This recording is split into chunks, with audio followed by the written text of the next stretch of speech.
ഇപ്പോൾ PP സംഗീത panchayat president telephone ലൈനിൽ ഉണ്ട്. സംഗീത, താങ്കൾക്ക് ഈ വിഷയവുമായി ബന്ധപ്പെട്ട് കൂടുതൽ വിവരങ്ങൾ ലഭ്യമായിട്ടുണ്ടോ? ഇപ്പൊ പോലീസ് SI സാറിനെ വിളിച്ചപ്പോഴാണ് ഞാൻ ഈ വിവരം അറിയുന്നത്. അദ്ദേഹമാണ് പറഞ്ഞത് ഇങ്ങനെ ഇവരെ കാണാതായിട്ട് കുറച്ച് ദിവസമായിട്ട് അന്വേഷണത്തിലായിരുന്നു എന്ന് അറിഞ്ഞിരുന്നു. അപ്പൊ ഇവിടെ ബന്ധുക്കൾ വിചാരിച്ചിരുന്നത് സാധാരണ അങ്ങനെ പോകുന്നതായിട്ടാണ്. ഇപ്പൊ ഇതൊരു വാടക വീട്ടിലായിരുന്നു ഇവര് താമസിച്ചുകൊണ്ടിരുന്നത്. ഹലോ, അതായത് ഈ ഷർമിള മാത്യൂസ് എന്നിവർ വാടക വീട്ടിലാണല്ലോ താമസിച്ചുകൊണ്ടിരുന്നത്?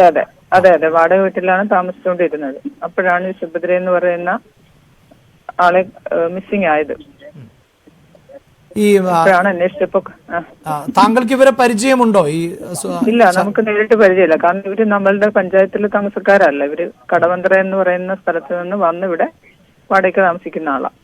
ഈ സുഭദ്ര മാത്യൂസ് അവര് ഭാര്യ ഭർത്താക്കന്മാരാണോ? അത് അത്തരം കാര്യങ്ങൾ അറിയാമോ? ദമ്പതികളാണോ? ഇല്ല, നമുക്കറിയില്ല അത്. അതായത് ഇവർ ഇങ്ങനെ വന്ന് എന്താണ് പോലീസ് ബന്ധപ്പെട്ടപ്പോൾ എന്താണ് സംസാരിച്ചത്? അതറിയില്ല. പോലീസ് എന്താണ് സംസാരിച്ചതെന്നുള്ളത് നമുക്കറിയില്ല. പിന്നെ കാണാതെ ആയതുകൊണ്ട് ഇങ്ങനെ അന്വേഷിച്ച് വന്നപ്പോഴത്തേക്കാണ് ഇവിടെ പരിസരത്ത് നിരീക്ഷണം നടത്തിയപ്പോൾ ബോഡി അവിടെ ഉണ്ടാകും എന്നുള്ള നിഗമനത്തിൽ എത്തിച്ചേരുകയും അതിന്റെ അടിസ്ഥാനത്തിൽ പരിശോധിച്ചപ്പോൾ ബോഡി അവിടെ ഉണ്ടാവുകയും ചെയ്തു. ഇപ്പൊ ജസ്റ്റ് ബോഡി എടുത്തതേ ഉള്ളൂ. മൃതദേഹാവശിഷ്ടമെന്ന നിലയിലാണോ അതെയോ? അതെ, ഒരു പൂർണ്ണകായമായ ഒരു ശരീരമാണോ? ആയിരിക്കില്ല, ഞാൻ അത് അവിടെ സ്ഥലത്തില്ല.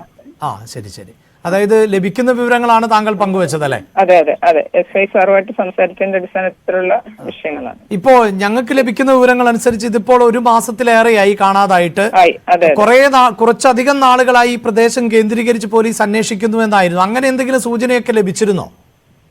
നേരത്തെ അന്വേഷിക്കുന്നുണ്ടായിരുന്നു. ഇവരാള് മിസ്സിംഗ് ആയതിന്റെ അടിസ്ഥാനത്തിൽ ഇത് അന്വേഷിക്കുന്നുണ്ടായിരുന്നു. അതിനിടയിലാണ് ഒരു ജോലിക്കാരൻ അല്ലേ അവിടെ ജോലിക്കാരനെ കൊണ്ട് ഇങ്ങനെ ഒരു കുഴിയെടുപ്പിച്ചതായി പറയുന്നു. പറഞ്ഞത് ശരി. ആ കുഴിയെടുത്ത ആൾ ആ പ്രദേശവാസിയാണോ? അറിയാമോ? അതെ, ഏതോ ഒരു ജോലിക്കാരനാണ്. മറ്റു വിവരങ്ങളൊന്നും പോലീസ് കൈമാറിയിട്ടില്ല അല്ലെ? ഇല്ല. അതായത് ഇപ്പോൾ ലളിതമായി പറഞ്ഞാൽ ഈ കോമ്പൗണ്ട്, അതായത് ഇപ്പോൾ ഈ മൃതദേഹം ലഭിച്ച കോമ്പൗണ്ടിൽ താമസിക്കുന്നവർ വാടകക്കാരാണ്. അവർക്ക് ആ പ്രദേശവുമായി വലിയ അടുപ്പമില്ല. ഈ സ്ഥലം ഈ വാടകയ്ക്ക് കൊടുത്തത് ആരാണെന്ന് വല്ലതും അറിയാമോ മാഡം? ഇതാരുടെ സ്ഥലമാണ്? അങ്ങനെ ആ പ്രോപ്പർട്ടിയുടെ യഥാർത്ഥ ഉടമസ്ഥനെ അറിയാമോ? അതറിയില്ല, അത് അവിടെ അടുത്ത് തന്നെ ഉള്ള ഒരാളാണ്. വളരെ നന്ദി ഞങ്ങളോട് പ്രതികരിച്ചതിന്. ഇതാണ് പഞ്ചായത്ത് പ്രസിഡന്റ് PP സംഗീതയുടെ പ്രതികരണം. കൂടുതൽ വിവരങ്ങൾ അവർക്കും ലഭ്യമായിട്ടില്ല. നമുക്ക് ലഭിക്കുന്ന വിവരങ്ങൾ ഇങ്ങനെയാണ് കോർത്തിണക്കാൻ പറ്റുന്നത്. അതായത് സുഭദ്ര എന്ന 73 വയസ്സുകാരിയെ